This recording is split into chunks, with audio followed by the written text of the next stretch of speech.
आपण पाहत आहात कराड टुडे न्यूज।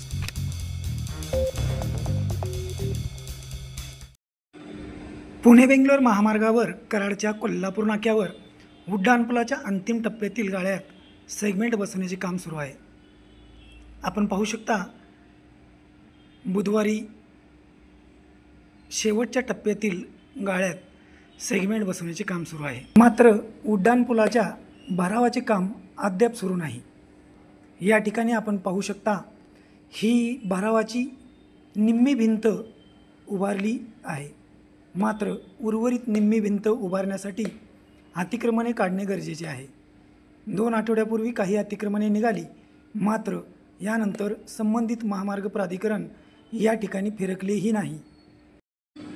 कोल्हापूर नाक्यावर मळाई टावर्स परिसर तसेच महाराजा ट्रॅव्हल्स, साई हॉस्पिटल समोर, त्याचबरोबर अंबारी बार व माळे हॉटेल दरम्यान असणारी भिंत व पुढे काही दुकाने, पेट्रोल पंप, अमित हॉटेलपर्यंत काही अतिक्रमणे अद्याप तशीच आहेत।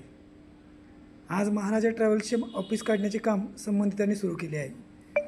आपण पाहू शकता या व्हिडिओच्या माध्यमातून कोल्हापूर नाक्यावर या ठिकाणी गटरपासून आत 3 ते 4 मीटर अतिक्रमणे काढण्याची सूचना महामार्ग प्राधिकरणाने यापूर्वीच दिलेल्या आहेत।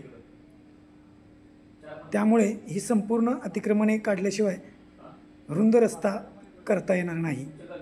याशिवाय सातारा बाजूकडे जाणारा रस्त्याचे रुंदीकरण व उड्डाणपुलाच्या भरावाचे काम करता येणार नाही। आपण पाहू शकता या ठिकाणी हॉटेल पंकज ते जाधव आर्केड दरम्यान ची काही अतिक्रमणे ही अद्याप जैसे ती आहे।